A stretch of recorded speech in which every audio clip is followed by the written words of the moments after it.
कभी सुना है मंदिर की मिट्टी के नीचे लाशें दफन हो।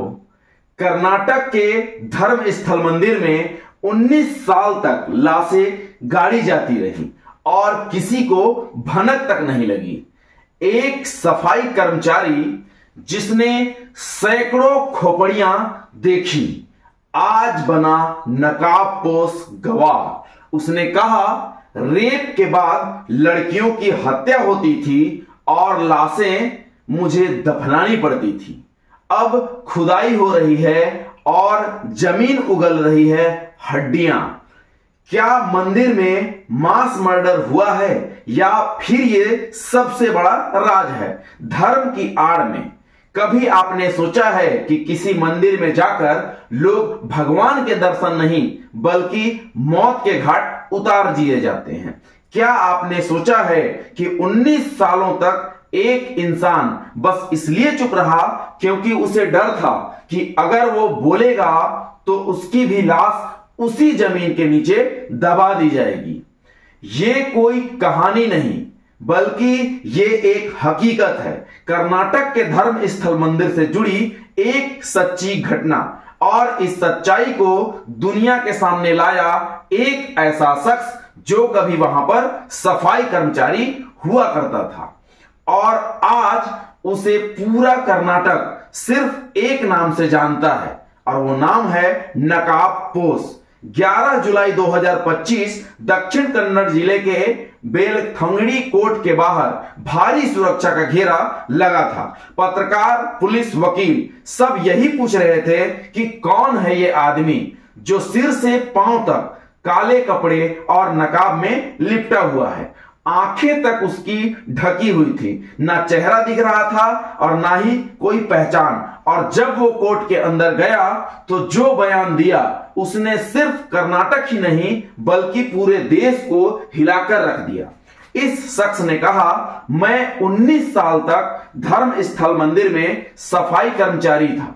मैंने सैकड़ों लाशें देखी हैं जिन्हें या तो जलाया गया या फिर जमीन में गाड़ दिया गया, और इनमें से कई लड़कियां ऐसी थी जिनके साथ रेप हुआ था और फिर उनका मर्डर कर दिया गया था और यह काम मुझे सौंपा गया। उसने बताया, मैंने कई बार विरोध भी किया लेकिन हर बार मुझे धमकाया गया। कहा गया कि अगर चुप नहीं रहा तो अगली लाश तेरी होगी। वो आदमी डरा, सहमा और चुप रहा, लेकिन फिर एक दिन जब उसकी अपनी भतीजी के साथ भी वही हुआ तो उसके अंदर की इंसानियत जाग गई। साल 2014 एक रात वो आदमी अपने पूरे परिवार के साथ चुपचाप धर्म स्थल से भाग गया। कहा, अब और नहीं सहूंगा। वो कई सालों तक कर्नाटक और आसपास के राज्यों में छिप छिप कर रहा। हर रोज उसे डर सताता था कि मंदिर के लोग उसे मार डालेंगे, लेकिन आखिरकार 2025 में उसने फैसला किया, अब सच सामने लाऊंगा चाहे जो हो जाए। और फिर उसने 11 जुलाई को खुद जाकर कोर्ट में अपना बयान दर्ज कराया। इतना ही नहीं, उस शख्स ने कोर्ट में सबूत भी पेश किए। कहा, मैं बताऊंगा कि कहां कहां पर लाशें दफनाई गई हैं। मैं दिखाऊंगा तस्वीरें, और यह देखिए यह बोरी, इसके अंदर इंसानी खोपड़ी भी है। कोर्ट, पुलिस, मीडिया सब लोग सन्न रह गए। पुलिस ने मामले को गंभीरता से लिया और उसे कानूनी सुरक्षा प्रदान की गई ताकि अब कोई उसकी जान न ले सके। जब यह खबर फैली तो बेंगलुरु की एक 60 साल की महिला सामने आई।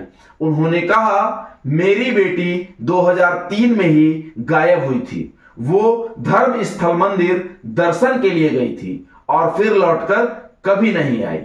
उनकी बेटी मेडिकल की छात्रा थी। वो 3 दिन से लापता थी और कोई सुनवाई नहीं हो रही थी। जब मां मंदिर पहुंची तो वहां के लोगों ने धमकाया, बेटी की तलाश छोड़ दो वरना तुम्हारा भी हाल बहुत बुरा होगा।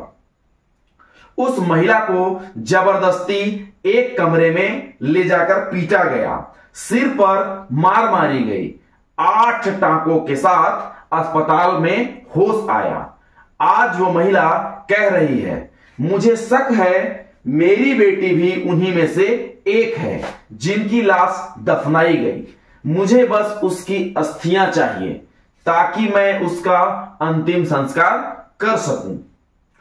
इस खुलासे के बाद कर्नाटक सरकार पर दबाव बढ़ गया है। लोग मांग कर रहे हैं कि एसआईटी स्पेशल इन्वेस्टिगेशन टीम बनाई जाए।